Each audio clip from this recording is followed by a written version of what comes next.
Om Ajnanaatimirandasya Jnanam Jana Shalakya Chakshurunmilitam Yena Tasmai Shri Gurave Namaha Namashrishtam Manumapi Sattiputram Atra Sharupam Rupam Tasyagrajamuru Purim Mathirim Gashtam Radha Kundam Giribaram Maho Radhik Madhavasam Prapto Yasya Pratitha Kripaya Shri Gurum Tam Natusmi Vancha Kalpatarubhyascha Kripa Sindhubhyaiva Cha Patitanam Bhavanebhyo Vaishnavebhyo Namo Namah Nikhilashruti Maule Ratnamaladhyate Nirajita Padapankajanta Aji Mukta Kulairupashyamanam Paritashtam Harinam Samshrayami Anarpitacharim Chidat Karunayavatirna Kalu Shumarpaitamunnatujvalarasam Swabhakti Shriyam Hari Puratasundara Kadamba Sandipita Sada Hridaye Khandaresh Purato Vasachinandana Ajanulambita Bhujo Kanakavadato Sankirtanaik Pitaro Kamalaya Takshu Vishwambharo Dvyavaro Jugadharmapal Vande Jagat Priyakaro Karunavutaro Ladini Shakti Swarupaya Gauranga Suridaya Cha Bhakta Shakti Pradhanaya Gadadhara Namastute He Krishna Karuna Sindho Dina Bandho Jagatpate Gopesha Gopika Kanta Radha Kanta Namastute Radhe Vrindavanadhishe Karunamrita Vahine Kripaya Nijapadabja Dasyan Mahyam Pradiyatan Bhaktya Vihinaya Aparadha Lakshay Chiptascha Kamaditarangamadhye Kripam Mahitvam Sharanam Prapanam Vrinde Namaste Charanarvindam Vrinde Namaste Charanarvindam Srila Gurudev ki jai, Sriman Mahaprabhu ki jai, Shri Harinam Sankirtan ki jai, Shri Shri Gaur Nityananda ki jai, Shri Shri Brajanath Haladarju ki jai, Shri Nrsimha Bhagavan ki jai, Grantaraj Srimad Bhagavatam ki jai, Shri Brahma-stuti ki jai, Gaur Bhakta Vrinda ki jai, Gaur Premanand. So, pranam to all of you. Good afternoon. Thanks so much for coming. And welcome. We are continuing today with a series of lectures we have started a few days ago about Brahma-stuti. For those who have not been there, basically these are the prayers of Sri Brahma. Can you turn on this light? Yes. The prayers of Brahma after being considerably bewildered by Krishna in Vrindavan, by this unparalleled exhibition of Aishwarya. Brahma thought he kidnapped Krishna's friends, Krishna's calves, and eventually realized that was not the case, while Krishna expanded himself in a replica form for each one of them, and eventually he showed that to Brahma, and Brahma became, the four heads of Brahma were basically spinning one after another. So after this, and after Brahma realizing I committed a great mistake, I offended Bhagavan, he starts to pray in a spirit of deep repentance, being aware of the reality of Krishna, Krishna's two Bhagavan Swayam, Krishna being the fountainhead of all phases of divinity, and expressing his desire to serve Krishna in the context of what's called Sakya Rasa, or a friendly relationship. That's Brahma's longing, basically.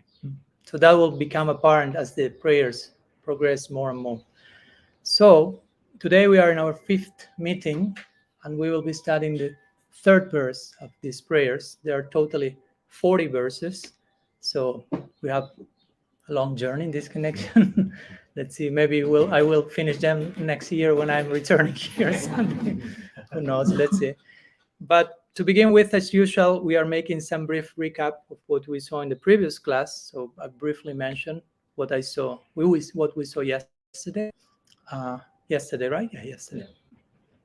So basically, in the verse that we saw yesterday, I will briefly read it in English and comment some words. Brahma is saying to Krishna, I cannot truly comprehend with controlled mind the glory of this divine form of yours, O Lord, which is a manifestation of your grace on me, manifest by your own will, and which appears just to fulfill the desires of your devotees. It is certainly not a product of the material elements. Then, how can I understand the happiness you experience within yourself? And how can I know your form, whose bliss is unknown to others, though it is present directly before me? So, here Brahma is further establishing this idea of Krishna's tu Bhagavan Swayam.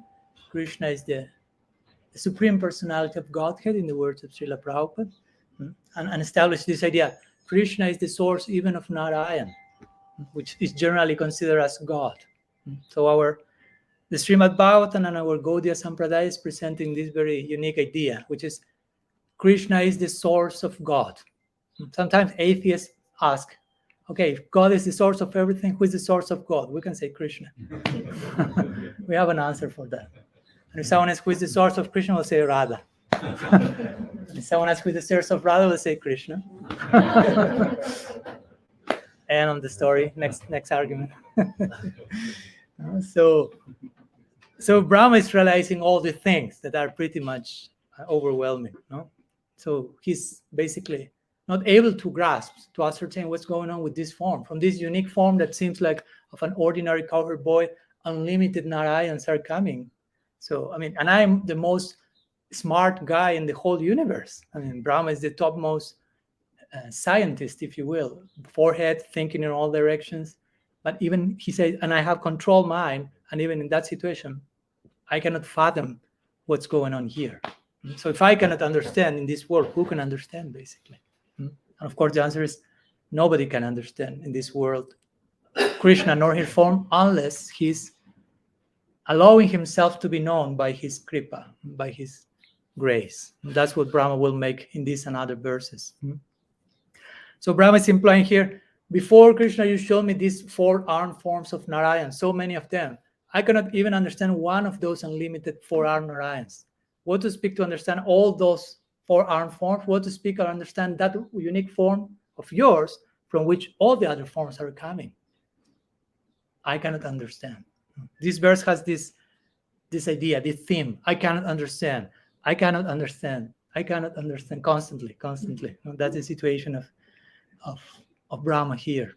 You are the avatari, the source of all the sense. You are the perfect object of my sakya, of my friendly aspiration, basically. And as we mentioned, Krishna doesn't have a body, but Krishna is his body. Unlike us. We always hear we are not this body, but Krishna is his body. He's not different from his body. His body is eternal, transcendental, is a part of his self. His whole self is fully integrated spiritual substance, if you will. And when he's saying, how can I understand your form, as we make this point yesterday, also he's implying, how can I understand your bliss? No, I can understand your form, and much less I cannot understand what's going on inside that form. At the same time, Krishna's outside and inside are the same in one sense. No? There's not like external form and internal something. Everything about Krishna is internal, if you will. So in one way, Krishna's form is a reflection of Krishna's inner heart. Whatever, and on some level, it's happening to us, as we mentioned. No? Something is going on in my inner world that will reflect in my outer face. So Krishna has such a form that is that's speaking about what's the bliss he's experiencing in his inner self. Swarup Shakti-ananda, we call that. The bliss that he experienced in connection to his devotees. And of course, according to Vishwanath Chakravarti Thakur, at this point, Krishna is hearing all these prayers by Brahma, and Krishna starts to joke with Brahma and says, but you are praising me like that, but I am just a small, ignorant cowherd boy, and you are Brahma, the greatest personality in the universe. You deserve to be praised. And you are praising me. Why? No? So that's why Brahma is speaking all these verses, like trying to emphasize, no. You are the source of everything. You are the most worshipable person. And I'm an ignorant fool, although I thought I was very smart some minutes ago. No? But now I'm realizing that's not the case, basically. So Vishwanath Chakravarti Thakur, therefore, he mentions in this verse, Brahma is expressing different levels of ignorance, different levels of vimohan, of bewilderment. Now, I cannot understand your form, four-arm form. I cannot understand your two-arm form. I cannot understand the bliss you experience inside. I cannot understand the bliss your calves experience with you. I cannot understand the bliss your friends experience with you, the bliss you experience with your friend.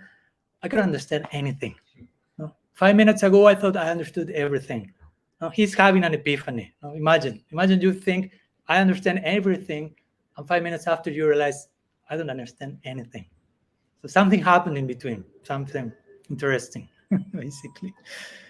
And the last and most important word we explained yesterday from the verses Swaicha Maya. Krishna's form is appearing according to the will of his devotees. According to the affection of the devotees, Krishna manifests in a particular form. Similar to us on some level. No? If we are in front of a particular affection, we become something corresponding to that affection. If you have your child in front of you, you appear as a father, if you will. If you have your father in front of you, you transform into a friend. Still, you are the same person, but somehow something changes. So that happens with Krishna and the love of his devotees. As we say yesterday, if Hanuman is there, Krishna will become Ramachandra because he has a form corresponding with the affection of the devotee. If Yashoda appears there, Krishna will appear as Bal Gopal, small baby. No? So his form, poetically speaking, is carved by the affection of his devotees, as I like to say. So again, basically Brahma in this verse is bewildered. How to understand? I cannot understand. I cannot understand. I cannot understand. So how to understand? So in today's verse, Brahma will share the key, if you will, of how to understand those things that otherwise are impossible to understand. And that's called, the concept is called Gyan Sunya Bhakti. Although this term won't appear directly in the verses, we will see. But this verse, and I will share a brief context to the verse before we go to it, this concept of Gyan Sunya Bhakti, and this verse, which is very well known, one of the most, I would say, maybe the second most famous verse of the Brahma-stuti, after Tate no Kampa Shushamek Shamano, probably. We have to see which is in the top 5 at this moment. But this verse also is quoted by Ramananda Roy when he's having a conversation with Mahaprabhu called Ramananda Samvad. And Mahaprabhu is asking to Roy Ramananda, speak to me about Sadhya Sadhana Tattva, the goal of life and the process to attain it, by quoting Shastra. Substantiate your points by referring to the revealed scriptures. So Ramananda Roy starts to speak, Varna Ashram is the goal of life. Like he starts to give different proposals, starting from here to, we will see where it ends. So Varna Ashram, the goal of life, and he quotes Vishnu Purana. Mahaprabhu says, that's official, go deeper. Then he continues, like, offer the fruit of your karma to Krishna. That's superficial, go deeper. And many proposals, I won't enter into that detail, that's another series altogether. But Ramananda Roy proposes a good number of ideals, and Mahaprabhu is saying, superficial. Augment those truths. That's not enough, basically. Then he says, Gyan Mishra Bhakti, which is Bhakti mixed with Gyan, or Gyan mixed with Bhakti. You are practicing Gyan, and you use Bhakti so you can be successful in your Gyan, something like that. Mahaprabhu says, superficial, go deeper. And then Ramananda Roy says, Gyan Sunya Bhakti. And he will quote this verse. Gyan Sunya Bhakti means Bhakti, and Gyan means Gyan. I hope you are already accustomed with our glossary on some level. No, devotion and knowledge, Bhakti Gyan. And Sunya means devoid of, in this case. Bhakti devoid of knowledge. We will explain the meaning of this. Or Bhakti, as my Guru Maharaj likes to say, unencumbered by knowledge. In other words, it refers to a Bhakti which I am practicing bhakti not in pursuit of the object of Gyan, which is Brahman realization, this type of oneness, not that type of bhakti. And bhakti without Gyan also means bhakti without Gyan. Gyan means knowledge. So bhakti without the knowledge that Krishna is God. Where do we find that type of bhakti? Okay, Vrindavan, no? Right. No? There nobody thinks or knows, quote unquote, Krishna is God. So that's Gyan Sunya Bhakti, also another way of understanding Gyan Sunya Bhakti. So to sustain his point, Gyan Sunya Bhakti is, if you will, the goal of life. And interestingly, we will see when Ramananda quotes this idea and this verse, Mahaprabhu till now has been saying superficial, say more. When he says this, Mahaprabhu will say, oh, this is nice. Say more. Say more, but on the basis of this is nice. Till before it's superficial. Keep expanding the idea. Gyan Sunya Bhakti. Oh, that's nice. Elaborate. No? So he will say that in response to this particular verse. So we will share this verse. You will have it today. Michael made a very interesting presentation here in the sign, so for all of you to see. I will share the verse here online. 1 second. Let's see if this works. Yeah. So this verse continues on the same chanda, on the same meter, the first two. Not the whole Brahma-stuti will be there, but till here we are on the same meter, which is Basanta Tilak. So you can follow the Sanskrit. It says like this. Jnane prayasamudapashyana mantaiva jivanti sammukaritam bhavadiya vartam stane stitam shrutigatam tanumam banovir ye prayaso jitajitopya sitra strilokyam. Basically, that's the verse. I hope I recited properly, and I hope Michael wrote it properly. Yeah? Okay. So I will share with you now the translation, but I will share it also here with your permission. So it says like this. Oh Bhagavan. No, Brahma is speaking, remember. No? Oh Bhagavan. Although as a general rule, you are invincible throughout the three worlds, even you become conquered by those who, having abandoned all striving for Gyan, live their lives solely for venerating through body, speech, and mind the sacred narrations of your Leelas. Such narrations enter their ears of their own accord, flowing from the mouths of sages, while they remain situated in a fixed location. So this is today's verse. Very interesting verse, which again speaks about Jnana Sunya Bhakti. So let's go to the word by word, and then I didn't torture Michael to write word by word. That will be too much. So I will just share that. But you can follow the words that I'm mentioning there, and then we will share some explanation. So the first word is Jnana, which refers to Gyan. No? So in this case, refers for knowledge. No? Gyan is knowledge. Jnana is for knowledge. Then Prayasam, which means the endeavor. And then comes an interesting word, which is Udapasya. Udapasya means having given up completely. So first part speaks about that, having given up completely the endeavor for knowledge. Of course, we will explain what's the meaning of this also. Namanta eva. Instead, namanta eva. Simply by offering namanta, namaskar, namaste, offering obeisances, basically, offering pranam. That's first line, right? Then jibanti. Jibanti means they live. These people who have rejected the knowledge and so on, they live. How? Sat mukaritam, chanted by sadhus. Mukaritam coming from their mouths, and sat refers to the sadhus. Bhavadiya vartam, topics related to you. So they live by sustaining themselves by topics related to you, which are chanted by your sadhus. Stanestita means while remaining in one place. Shrutigatam, received by hearing. So they are hearing, these persons are hearing all these topics. Tanubak manovir, This is a classical expression. Tanu bhak manovi. Tanu means body, bhak means words, and mana means mind. So with body, words, and mind, ye, who means prayasa, in this case means generally, ajita, name for Krishna, which means the unconquerable. So ajita means unconquerable one, basically. But then comes another word which says jita, which means conquered. No? So unconquerable one, you are conquered. Api means although. So although you are unconquerable, actually you become conquered. Asi means become. You become. Te tahi, by them, by that people who chant by hear your kata, trilokyam, within the three worlds.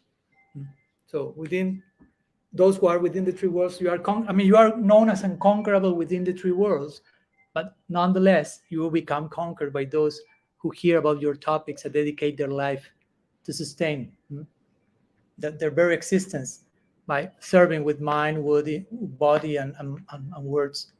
Those words, your words.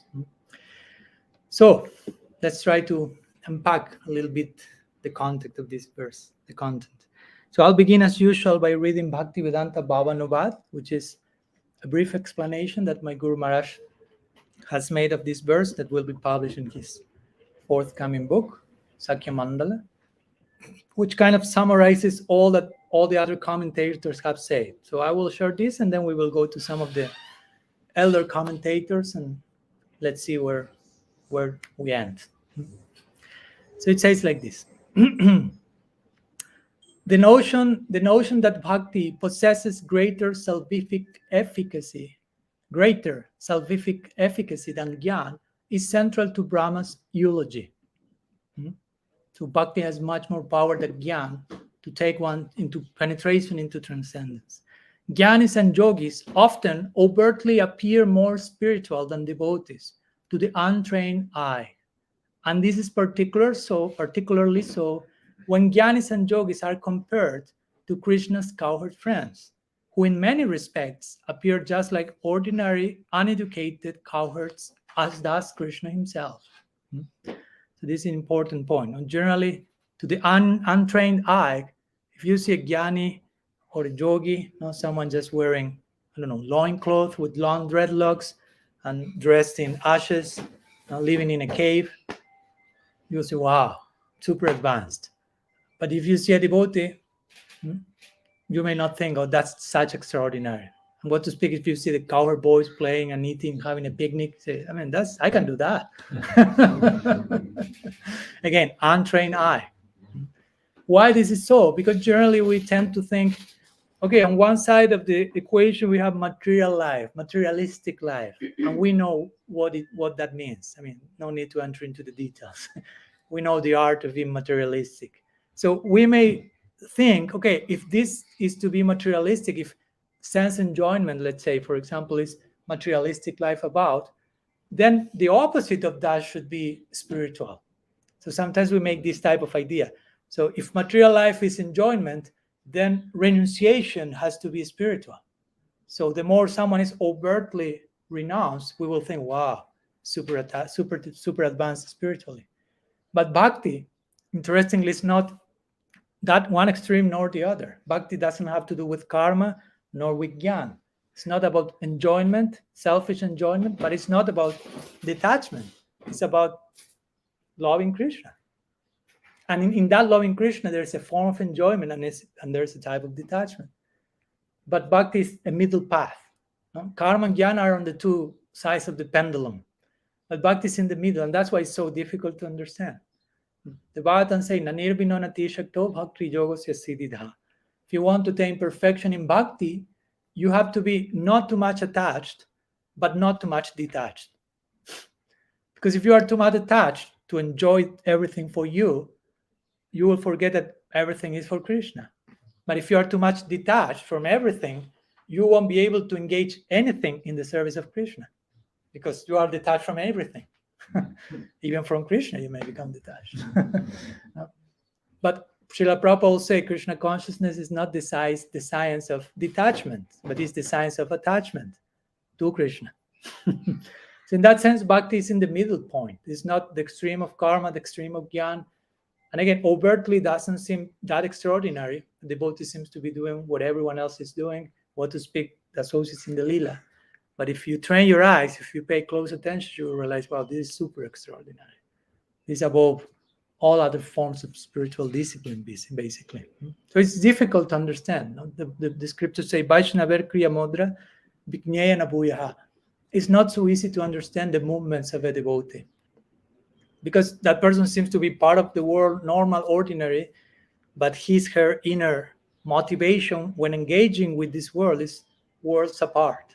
No? Because he or she has a different conceptual orientation. The devotee is not seeing the world as, okay, this is ready for me to jump in and extract as much as I can, but he's saying, oh, this is one of Krishna's potencies. So I have to connect to that potency in the service of its energetic source. The world is an energy of Krishna. Krishna is the energetic. So we have to connect energy with energetic source. And we are one energy as well. So again, externally seems mundane.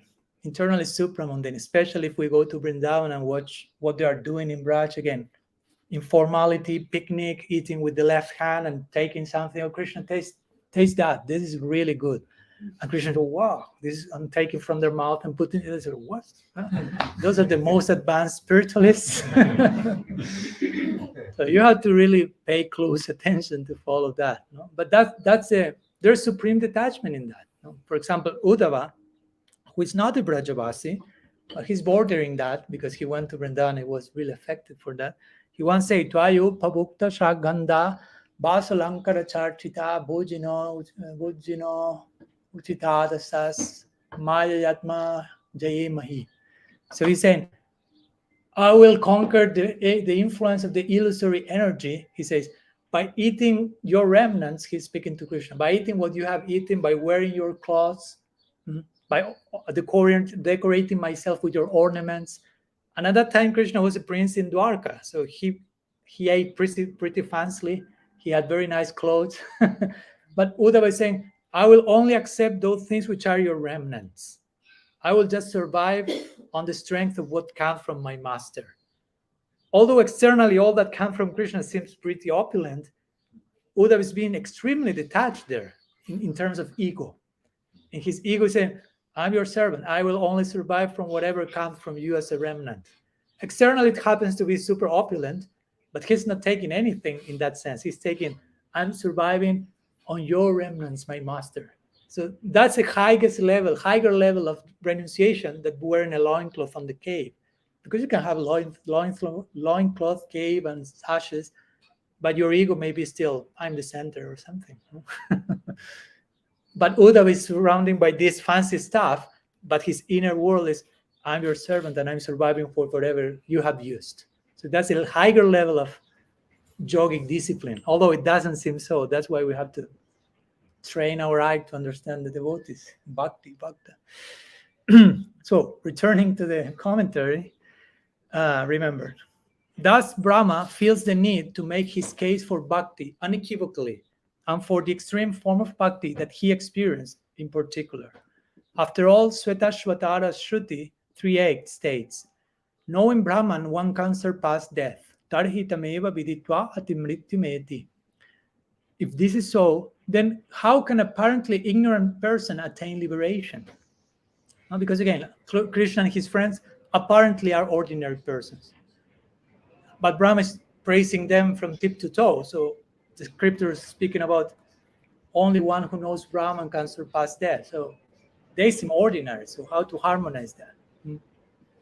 Thus, Brahma answers this question by making a clear case for the preeminent position of Gyan Sunya Bhakti, Bhakti unencumbered by knowledge. That Bhakti that he witnesses in Krishna's friends, I know he will quote his own version of the verse, but basically his an idea here in this moment with Gyan Sunya Bhakti will be, again, Bhakti unencumbered by knowledge. Sometimes we call that divine ignorance. You have this saying in English, right? Ignorance is bliss. So that means Gyan Sunya Bhakti for us. Of course, the saying is applied in another context, but we will reapply in the proper context. Divine ignorance means I'm so absorbed in Krishna in this particular direction that I do not know anything else. Because whenever you are focused in something, you are ignorant of something else. Always. You are not concentrated in everything at the same time. You are focusing on something and giving your back to something else, basically. So this is the idea of Gyan Sunya Bhakti. So my Guru Maharaj renders this verse in the following way, and with this we'll finish his commentary. He says, rejecting any endeavor, so somehow we'll go into a re-rendering of this verse. Rejecting any endeavor for knowledge in an ascending, self-effort-based approach, aroha means this, like by my own effort I'm trying to know you, rejecting all those approaches to knowing you in terms of your indeterminate feature of Brahman and showing no interest in your majestic features.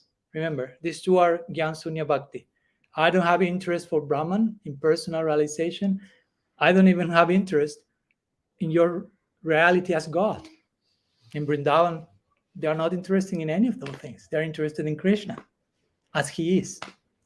You have Bhagavad Gita as it is. In Vrindavan, we find Krishna as he is, the son of Jashoda, the friends of Sridham, and so on. So rejecting all this, my Guru Maharaj is applying this verse to Krishna's friends. Rejecting all this, these Brajavasis, Sakas, your friends feel at home here in your bucolic abode as cow herdsmen with no ambition to go elsewhere. They are fully satisfied in serving you as a friend, loving you as a friend. Here there's a word stanestita in the Sanskrit, which means different things. Basically means remain fixed in one's position. So we will see some possibilities of this word. But one of them means remaining in one's position, like one can remain in any position you are in the society, and you can serve Krishna from there. No need to make any extreme adjustment or anything. Or if it's applied to Krishna's friends in Vrindavan, they have no desire to go elsewhere. In other words, they are fully satisfied loving Krishna as a friend, and they want to do that for eternity, and they do that for eternity. But again, a first consideration of stanestita means you can perform bhakti no matter what's your position of society, which is a very revolutionary statement, because that means bhakti is basically transcending varna ashram, which in India for lots of time, even today, in some places, so much intense. Like if you are not born in such caste or in such family, you don't have right to do this or to do that. And if you are a Brahmin, you are high. And on some level, those considerations are there, but in connection to bhakti, that is not playing out. What's the conclusion of the Gita? What Krishna says in the conclusion of the Bhagavad Gita? Sarva dharmam parityaja. Totally reject all these types of dharma. And our Acharya said that refers to varna ashram dharma in one level. So basically means whatever is your condition, even if you are born as an outcast with the worst possible birth, bhakti is so powerful that it can descend to that point and redeem you from that, take you to the highest, the highest of the highest. So no need to be a sannyasi, no need to be renunciant. Bhaktivinoda Thakur would say, Grihe tako vani tako sadahari bale tako. Whether in the forest or at home, always glorify Hari. For example, renunciation is not a prerequisite for bhakti. But if you go to Gyan, the process of Sankaracharya, renunciation is required as a prerequisite. Sannyas is required as a prerequisite to attain mukti. So try to imagine, not much hope for most. I want to attain this goal. Okay, first become sannyasi. Like, okay. And if you go to the yoga system of Patanjali, right at the beginning, Yama Niyama. One of them, Brahmacharya. And don't try to translate Brahmacharya in a fancy way. So, no, Brahmacharya also means, no, Brahmacharya means celibacy. Of course, we can give some etymological interpretation, threading the path of Brahma, but it means celibacy. So again, and that's Yama Niyama. I mean, what to speak of asana, pranayama, pratyahara, dharana, dhyana, samadhi. From day one, first before you sit for the asana, Brahmacharya. Oh, I cannot be a celibate, so you cannot practice this. Sorry, no. But bhakti is not asking for any of those things. Why? Because it's more powerful than jnana and bhakti. It's not because it's inferior, because it's so much powerful that it can even reach a totally unqualified recipient and redeem that to the higher realm. So that's a very important point. No? In other words, we cannot attain, seen from the other side, realization of Krishna in Vrindavan through Varna-ashram, through Gyan. We need bhakti. We need the grace of Bhagavan. So in this way, our practice of bhakti needs to be uncovered or unencumbered by Gyan and by karma. Jnana karma ati anavritam. That's when Rupa Goswami defines Uttam Bhakti. He says, Jnana karma ati anavritam. No need, it hasn't been to be, you don't have to think, I need to engage in karma, I need to engage in Gyan so my bhakti is successful. No, as Brahma will show, bhakti is independent, and actually Gyan and karma need to be mixed with bhakti for them to give their own respective fruits. So it's not that bhakti depends on other processes. Other processes depend on bhakti. Bhakti is supremely independent. And again, stanestita also means, apart from being in one situation, in whatever social situation you are, stanestita also means without the desire to go elsewhere. So referring to Krishna's friends, and they are practicing bhakti, and their goal is practicing bhakti. That's another way of establishing the supremacy of bhakti.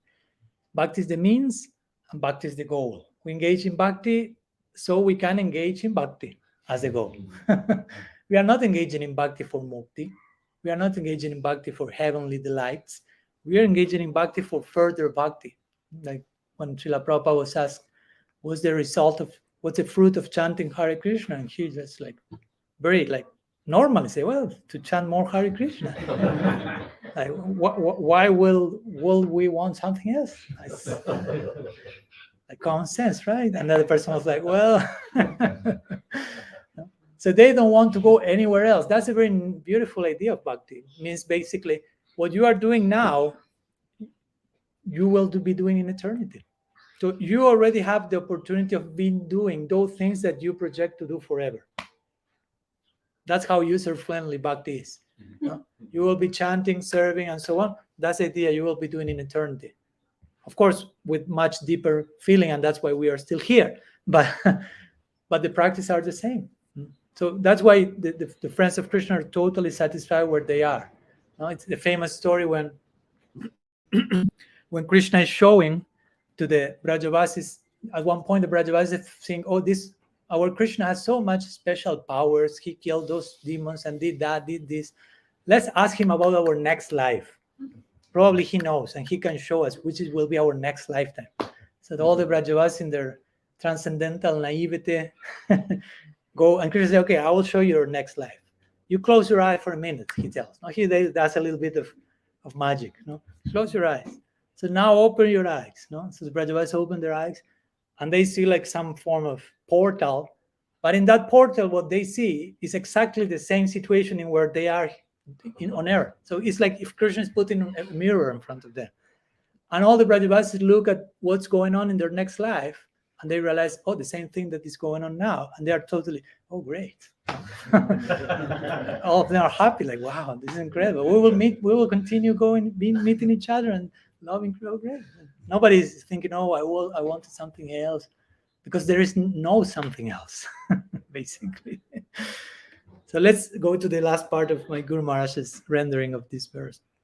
From here, they loudly sing about and listen to recitations of your glorious acts and qualities, endeavor to understand your witticisms and intentions, and touch you through service to you and through accepting service from you. Thus, they are preoccupied with you and those related to you through their words, thoughts, and deeds. And by this alone, they conquer you with such love, making you their equal, despite the fact that you are otherwise unattainable by ordinary verbal, mental, and physical efforts. So, this is a little bit the rendering of my Guru Maharaj of this verse, mostly focusing Krishna's friends. So, let's go a little bit to the purpose of other acharyas and some ideas before we conclude today's meeting. So as I mentioned, remember, Mahaprabhu, after hearing this, he was rejecting everything. Superficial, go deeper. Here's this idea. Oh, nice. Go deeper.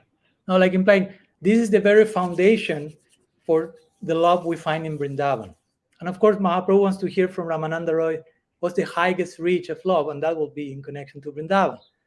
But before we reach to the highest love of Braj, first you have to establish what's the very foundation of the love of Braj in general. And Gyan Sunya Bhakti is that. They are not aware that Krishna is God. They love him as their child, their friend, their beloved, and so on. So that's why Mahaprabhu accepted, okay, now we are on firm ground here. Let's try to build upon this. That's a good foundation to build whatever we want to build. So Mahaprabhu was especially attracted to this because, again, devotional practice is totally devoid of all type of separate desire, even the engagement for Gyan. So let's try to unfold a little bit this idea of Gyan Sunya Bhakti, which means Bhakti unencumbered by Gyan. Srila Sridhar Maharaj, he was, in his words, as we spoke the other day, he will quote maybe Napoleon or give some other examples. So when he's speaking about Gyan Sunya Bhakti, he calls this brain dead Bhakti. Brain dead Bhakti. Now, when brain is not operative, of course, we will explain what do we mean by this. Doesn't mean to be lazy intellectually or something like that. No? But the point is, the heart is so much awoken, to say, no? That it just follows. As my Guru Maharaj likes to say, we have to use our head to soften our heart. We have to use our head. For some reason, we have a head. No? And those are the two most important parts in our body, the head and the heart. You can live without arms, without legs, without many things, but without head and heart, no way. So we have to know what to do with these two, how the two can relate to each other. So we have to use our head to soften our heart. But do not try to soften your heart without using your head, because that may end up in emotionalism and sentimentalism, and that may not be very, very heart-like, actually. So the head is there to filter our heart. But again, the head is in the service of the heart. Use your head to soften but when your heart is softened and is melted like butter, brain dead Bhakti, basically. No? In other words, at that point, like the devotees of Vrindavan, they are not concerned with knowledge. It's not that they don't have knowledge. They don't care for that.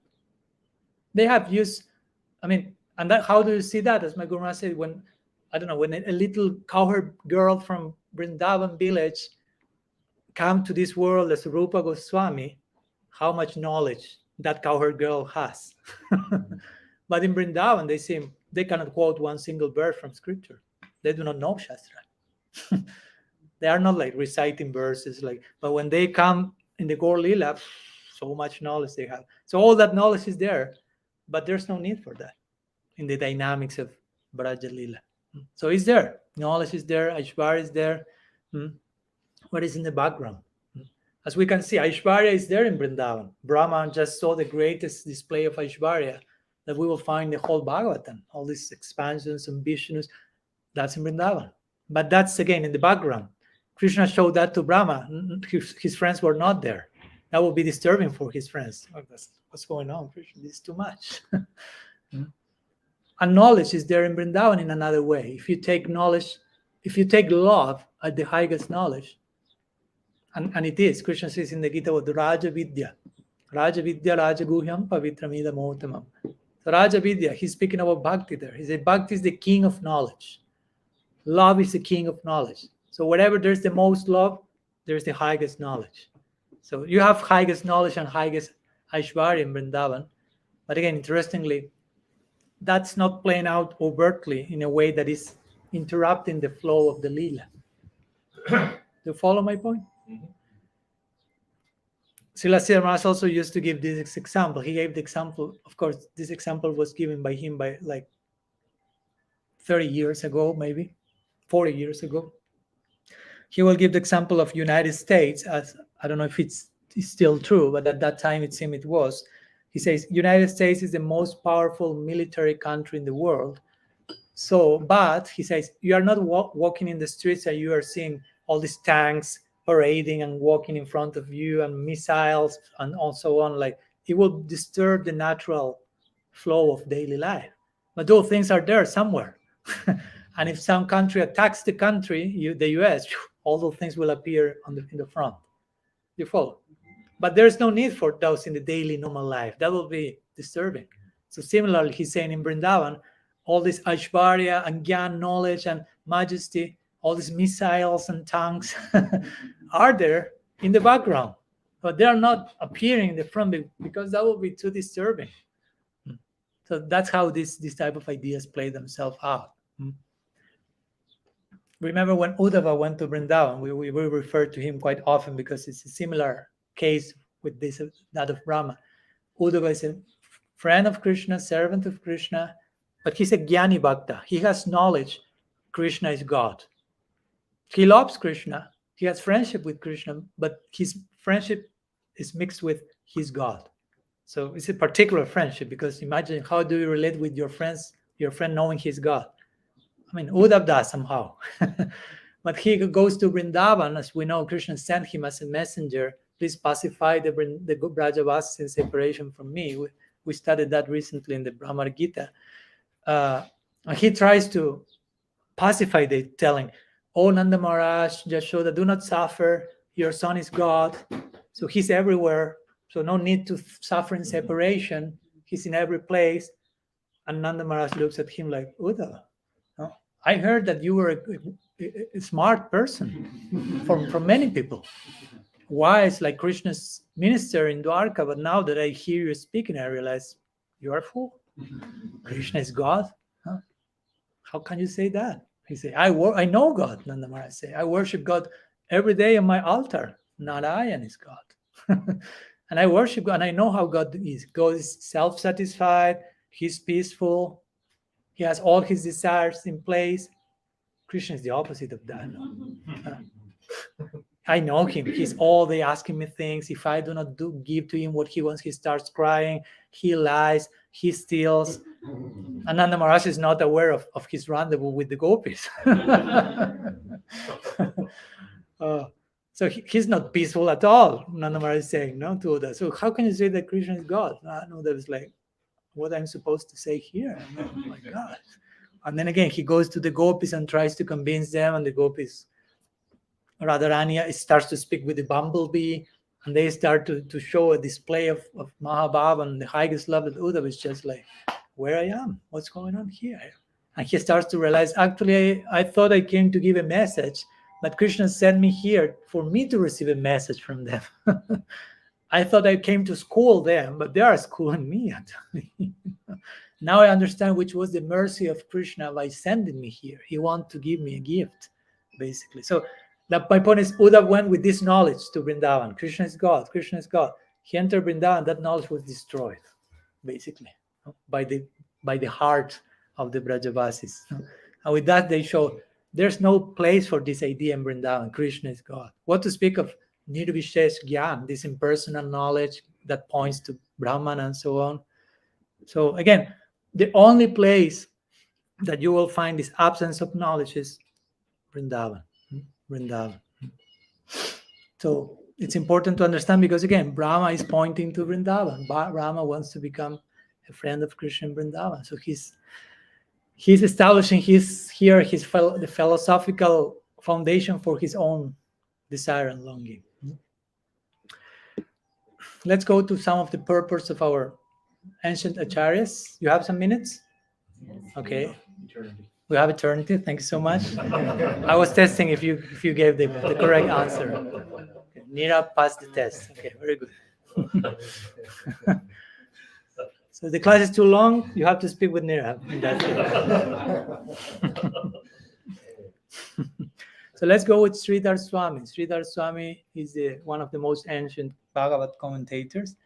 So he basically, in his commentary, he starts emphasizing how user-friendly Bhakti is, a point that we already made. And Krishna says in the Gita, Susukam kartumabhyayam. No? This practice is easy to perform. Of course, some of you may say, Maharaj, it's not that easy. No, not that easy. Okay, I accept, but it's comparatively easy or easier if you compare Gyan, Yoga, again, Sannyas, Brahmacharya, go to the cave. That's not so easy. No? Bhakti saying stanestita, from wherever you are, you can start Bhakti. Oh, user friendly.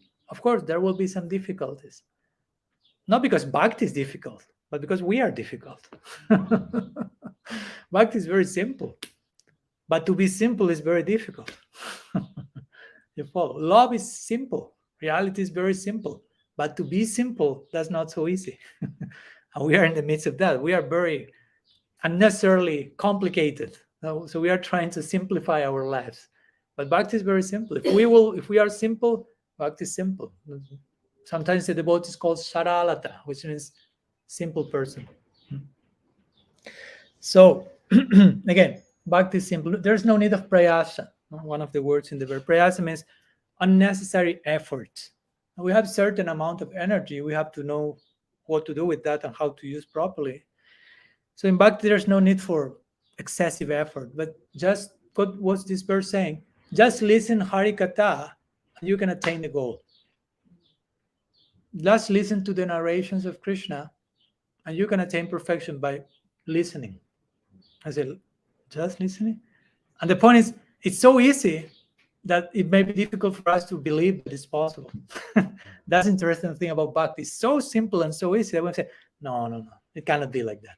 So we don't have the faith that actually it's that powerful just by, I don't know, the scripture sometimes says, if you chant, I don't know, half a syllable of the Maha Mantra, you attain the highest goal. No, that's too much. No. Artavad. No? Artavad means exaggeration. And by us thinking like that, we commit offense and we cannot experience that unique thing that just say, ha, not hare, ha, done. No. It's just hearing. I mean, Parikshit Maharaj is an example of that. Parikshit Maharaj is our Shravanakya Guru. Just by hearing Srimad Bhagavatam, he attained perfection.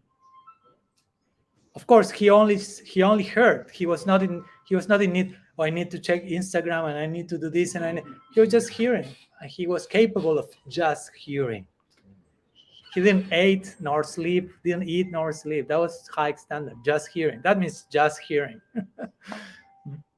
Srila Prabhupada said, just chant Hare Krishna and be happy. Sounds easy, right? Like once one devotee told to Prabhupada, I think it was Jamuna Devi, said, Prabhupada, you cheated us. He said, chant Hare Krishna and be happy, but it's not happening. It's not so easy. No. Prabhupada's like, smile, like, chuckle, like, you caught me.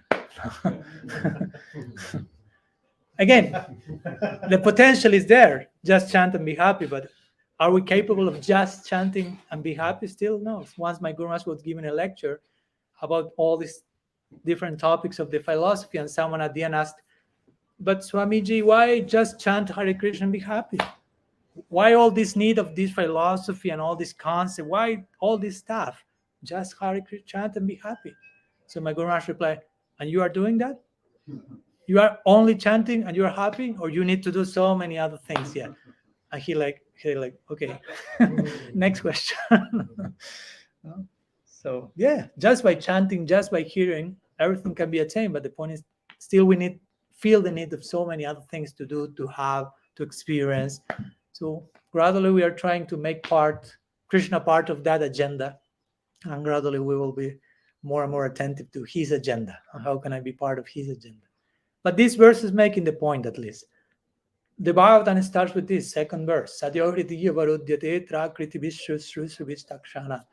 Just by hearing Bhagavat, Krishna immediately becomes situated in the heart of the devotee.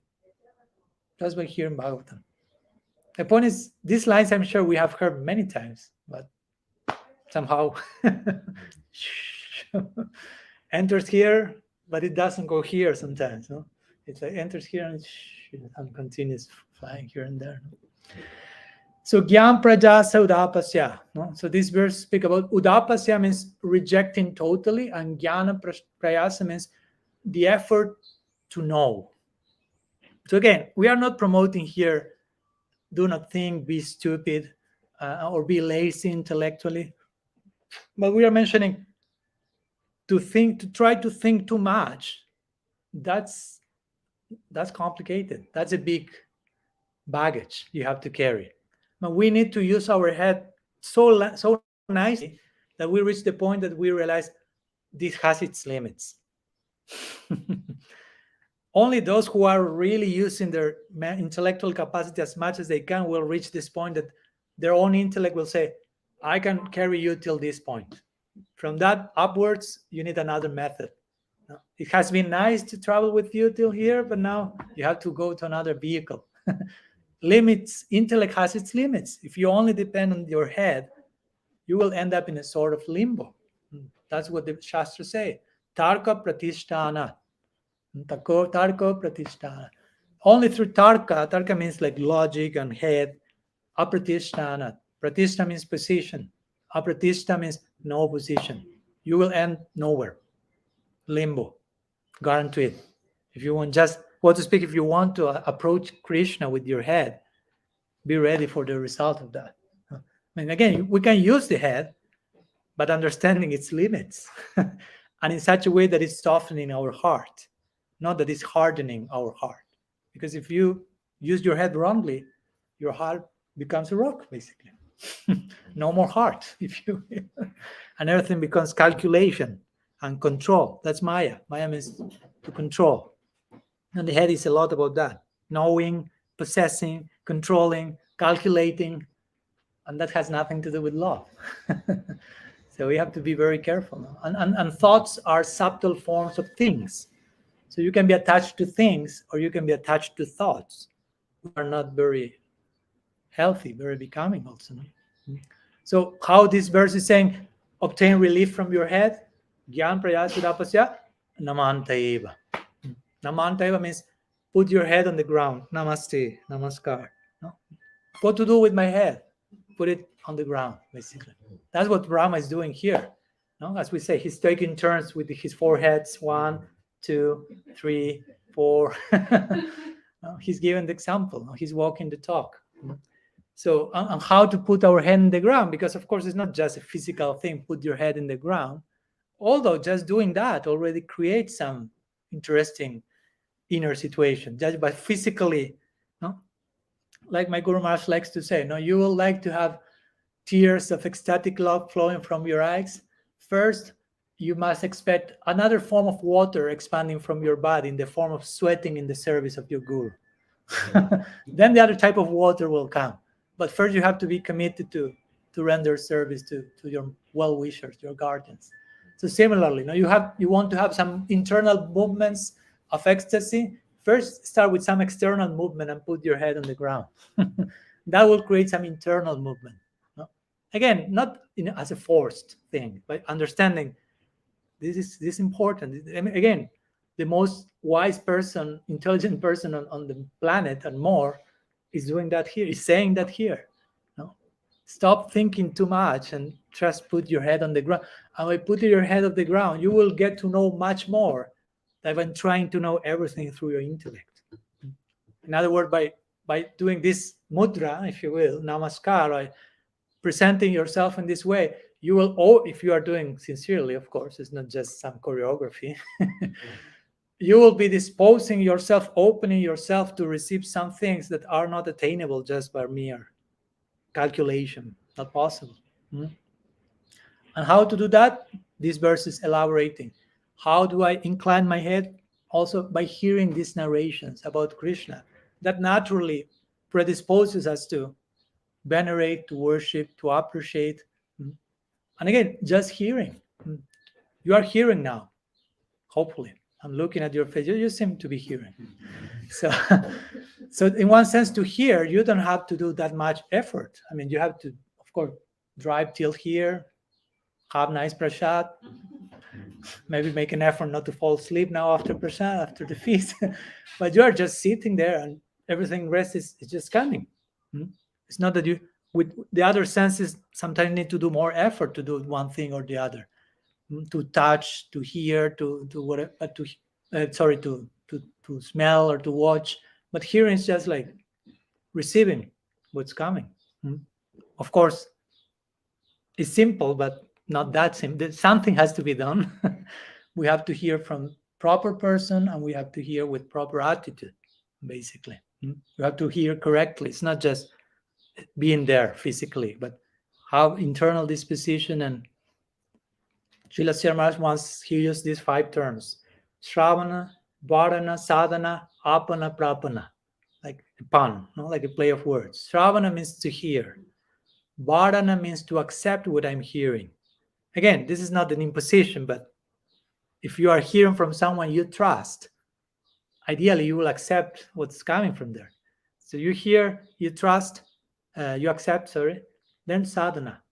You practice what you have heard and what you have accepted. Because if you hear and accept something, but then you are not walking the talk, it's like how much you accepted that. So Shravan, hear, Varan, accept, sadhana, practice, apana, some insights will come from that practice, some realization. And prapana, he says, you will be able to share those realizations with others. That's the only thing you can share with others. If you don't have an insight of that, you are not sharing that thing actually. But it all begins with hearing, then accepting, practicing, realizing, sharing.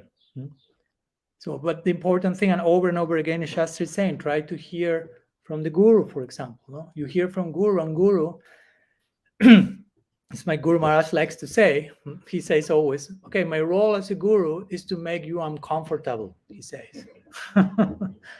No, welcome to all, sorry for this, but I'm here to take you out of your comfort zone. Basically, that's like the commitment of the Guru with the disciple. Of course, with someone who also has accepted that person. I cannot just like put honey in your ears, if you will, like, oh, you are so nice, so incredible. You remain just like you are there. I mean, you as a disciple will be frustrated. Say, no, Gurudev, please pinch me a little bit. Not that much either, but a little bit. So yes, my Guru Maharaj would like to say, the role of the Guru is to make the disciples doubt. But not doubt, I'm in the right place, doing the right thing, but just doubt, I thought I understood this in this way, and now I'm here in this other way, and I realized, oh, I didn't understand anything.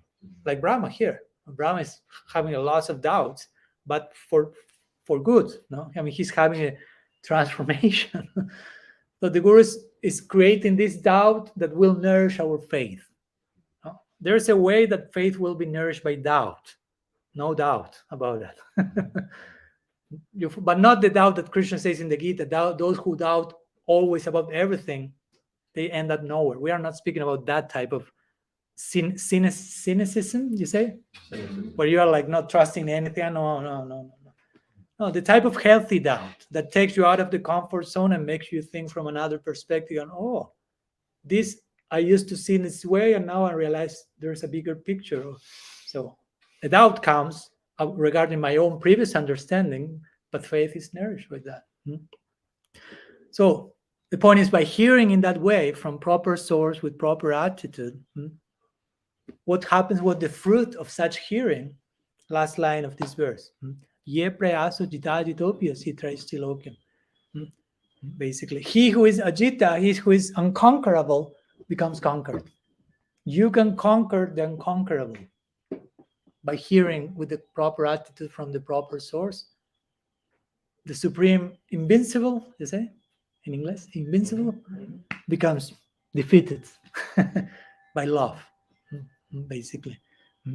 Tanu Ban Manor Bir, he says, body, mind, and words, and this can be applied to the devotees engage those in the service of Krishna, or Krishna's body, mind, and words becomes conquered by his devotees, by those who hear with that attention. And Krishna will use his own sensory faculties, body, mind, words, to serve that person who is hearing about him sincerely.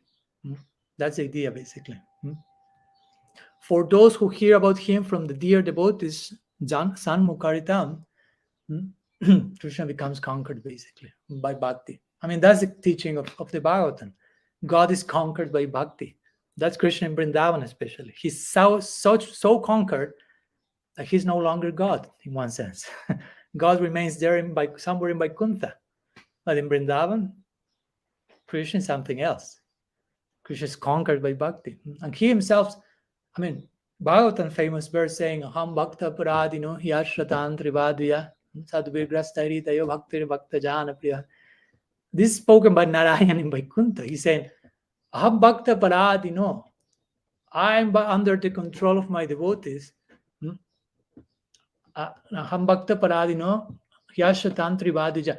I'm known as Swatantra generally, independent, but to be honest, I'm totally dependent on them, on my devotees. This is who I am actually. And this is Narayan in Vaikuntha speaking. So if this is said by Narayan in Vaikuntha, what must Krishna in Vrindavan be saying? You follow? Bhakti has that effect in the absolute, even in Narayan in Vaikuntha to some degree. How much that same verse applies to Krishna in Vrindavan? How much he's not independent. He's totally controlled by their love. So this is a very nice verse. There are 6 verses in this section. These are verses spoken by Narayan to Durvasa Muni. Remember when he wanted to kill Ambarish Maharaj? He was chasing and took shelter in Vaikuntha. And Vishnu told him, you are asking forgiveness to me by the offense you committed to Ambarish. And he starts to speak, but I'm totally controlled by my devotees. So he starts to indirectly say to Durvasa Muni, you did a very wrong thing. You see how much I love them. So there are 6 verses in that section, very famous. Very nice. We did some study of that in, I don't remember where, maybe North Carolina last year. We cannot. I'm tempted to go to each one of the 6 verses, but you have to cancel all your commitment for eternity. Yeah. Or another option, the series is there on YouTube. You can watch that. That's easier, maybe. So again, Gyan Sunya Bhakti means, and this idea that the unconquerable becomes conquered. Gyan Sunya Bhakti is not so much what you know, but as the popular saying says, who you know. It's all about contacts.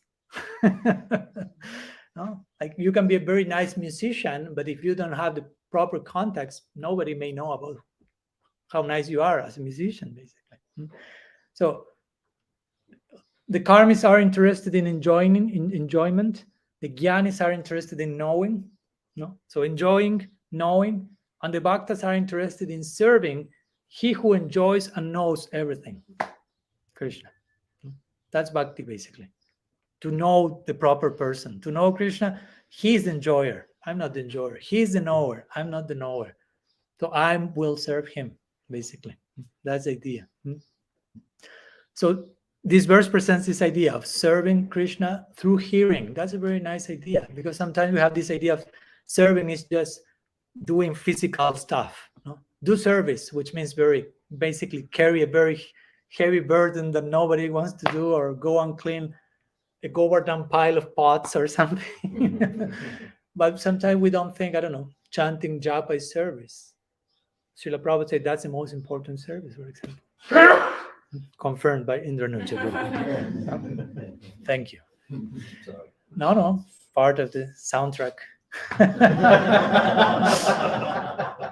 So hearing also is seva. Hearing is seva. Although you are just sitting there comfortably, with smile nicely, but that's seva. You are offering your valuable time and energy and trying to dispose yourself. So Krishna is taking that very seriously, just for you to know. He's saying, oh, there's Neela very nicely seated in the class here and trying to be open. Oh, look, Imai came also. He's hiding now, but he's there in the class. Incredible. Okay. Nothing that. We may forget that, but that's going on the other side. Remember, it's not only about us. There is someone else on the other side, and everything is reciprocal and it's personal. Krishna is a person. Krishna is not just a theological concept. He's the most real person we can imagine. Let's go to a few more words before we conclude with your generous time and disposition. So Sanatana Goswami in this connection says that Brahma here is referring to Krishna as you who are unattainable by means of the motions of the body, mind, body, voice, and mind. So this is another idea. You are not attainable, but Tanu Batmanobir, but body, mind, and words. No? This is saying very famous verse. Atasri Krishna Nama Adi Nababridna Yanindriya. Holy name of Krishna is not attainable by any of our senses. But Jivon, what is it? Atasri Krishna Nama Adi Nababridna Yanindriya. Sivon Mukhe Jivado Sayameva Spuratida. But those who use their tongue with an attitude of service, they can understand those things. So it's interesting. The verse says, through your senses, you cannot understand Krishna. But if you use your senses in bhakti, through those senses, you can understand Krishna. So when it is said, with your senses, you cannot, means with your senses used in a certain way. But if your senses are used in the context of bhakti, those senses are facilitating your understanding of Krishna. Krishna will reveal himself to you through your tongue, through your ears, and so on. Jiva Goswami mentions regarding the stanestita, remain in one single place. Say, these devotees give up consideration of the powerful aspects of your form, and out of longing remain in places where they are devotees, rather than wandering about on pilgrimage with great suffering to the body. So here they are even discarding going on parikram, interestingly. Baladevi Devushan says a similar thing. He says, staying only in their own place, wherever you may be, but not traveling to a place of pilgrimage, they hear about your topics and attain you. I mean, we are not against going on parikram, but the point of parikram is to meet saintly people and hear from Krishna from them. So if you can do that in Kansas or in whatever, that's your pilgrimage, technically speaking. You can go to Vrindavan, you can go everywhere, but the essence of the pilgrimage is to hear about Krishna from saintly people. So if you have this chance anywhere, that's your saintly place, that's your parikram. Because the saintly person is personified pilgrimage site. Tirtha kurbanti tirtani swantastina gadavita. Tirtha bhuta swayam vivo, famous verse in the Bhagavatam. Where, what's the name? He's telling to Vidura, Maitreya Rishi, I'm saying, I'm going on parikram, on pilgrimage. And Vidura kind of laughs, chuckles, like, you must be joking, says, because you yourself are personified place of pilgrimage. So whenever you go, that's a pilgrimage site. So you are saying that you are going on pilgrimage. That's like funny. So that's the idea. No? Whatever sadhu is, that's a pilgrimage place, because you can hear from their mouth the topics of Krishna, and you don't need to be anywhere else, to go anywhere else. That's very clearly mentioned in this verse. Staneshchita, commented by our acharyas. So for those who for some reason do not have the chance of going to Vrindavan and Navadvip, do not be afflicted. Of course, if you can go, that's beautiful, but if you go, understand what's the purpose of going there also, because you can go to the Dham in the spirit of tourism also. And you can be in Kansas in the spirit of pilgrimage. So at the end of the day, Vrindavan is a state of consciousness. Mahaprabhu said that more mana Vrindavan. My man is Vrindavan. So he can be anywhere. He remains in Vrindavan. So these sadhus are also Baladev Vidyabhushan says, generally the sadhus are known as munis. That's a Sanskrit word for a sage. And muni is connected to the word mona. Mona means silence. So generally the sadhus are known for being silent. Like they are not speaking too much and engaging in, how do you say, idle talk? Idle talk. Idle talk. No, they are quiet. No? But because of the nature of your topics, they become very talkative. No? They speak a lot. That's what the Vedanta Sutras say, Ikshate Shabdat, which means we can never say enough about the absolute. But nonetheless, we will try our best. Harikata ki jai. So Jiva Goswami now makes another very nice thing. He connects these words of Tanu Bhak Manobir, body, words, and mind, in connection to the topics about Krishna. How do they respect the topics about Krishna with their mind, body, and words? He's saying, at the time of hearing, they respect you with the body by folding their hands. No? Again, it's not just, okay, I'm doing it right now. It's a way of explaining how your body can be engaged in offering Namantaiva to Harikatha with the body. With words, the people will speak in agreement to Harikatha. And they respect the topics by the mind by maintaining faith in your existence. In this way, Jivanti, the word Jivanti also can mean they pass their lives in this way, engaged in this type of respect. Or hearing these topics, Jivanti, they receive life. No? These topics are their very life, like the gopis once sang in the famous Gopi Gita. You know the song? Yeah. Tavakatamritam tapta jivanam kaviviriditam kalmasapaham Shravanamangalam Srimadatam Bhuvigrinantiye Bhurida Jana. That's 9th verse of the Gopi Gita. So basically, gopis are saying Tavakatamritam tapta jivanam. Jivanti jivanam. So Tavakatamritam, the kata about you, your Hari kata is amritam, gives new life to those people who are dying in this world. Tapta jivanam, who are being burned in this world. They are new life, giver of life. Or Jiva Goswami also says, in connection to Tanubam Manovir, body, mind, and words, he says, you are attained by their bodies, mind, and words. You, Krishna, are attained by how your devotees use their body, mind, and words. Their hands touch your lotus feet, they call you by their words, and they decide to see you by their mind. That's sometimes how devotees can use body, mind, and words in connection to Krishna. Or, as we know, the commentators always make this or your body is brought under control since you stay near devotees. Your words are under control since you glorify your devotees, and your mind is controlled since you always think of your devotees. So all the things that are applicable to the devotees are applicable to Krishna in connection to his devotees. Because Krishna is the devotee of his devotee, as we say today. Bhagavan Bhakta Bhaktimam. Few minutes more, please. Vishwanath Chakravarti Thakur is missing yet, so please, we have to go to his commentary. So Vishwanath Chakravarti Thakur gives another nuanced version of this. He says, without doing anything else, devotees pass their lives hearing topics about your name, qualities, and pastimes, and they show respect to the discourse with the body, the voice, and the mind, both at the beginning and at the end. This means they offer obeisances at that time with the body, not with the hands and the head by touching the ground. They offer pranam with the voice, with words such as obeisances to Krishna Katha and to the Vaishnavas who relish it. And they offer pranam with the mind and the intellect by grasping the meanings of the discourse. So here we see, we're not promoting do not think about anything. That's Gyan Sunya Bhakti. No, use your intelligence as much as you can, knowing its limits. So Gyan Sunya Bhakti doesn't mean be lazy regarding understanding scripture. That's forbidden.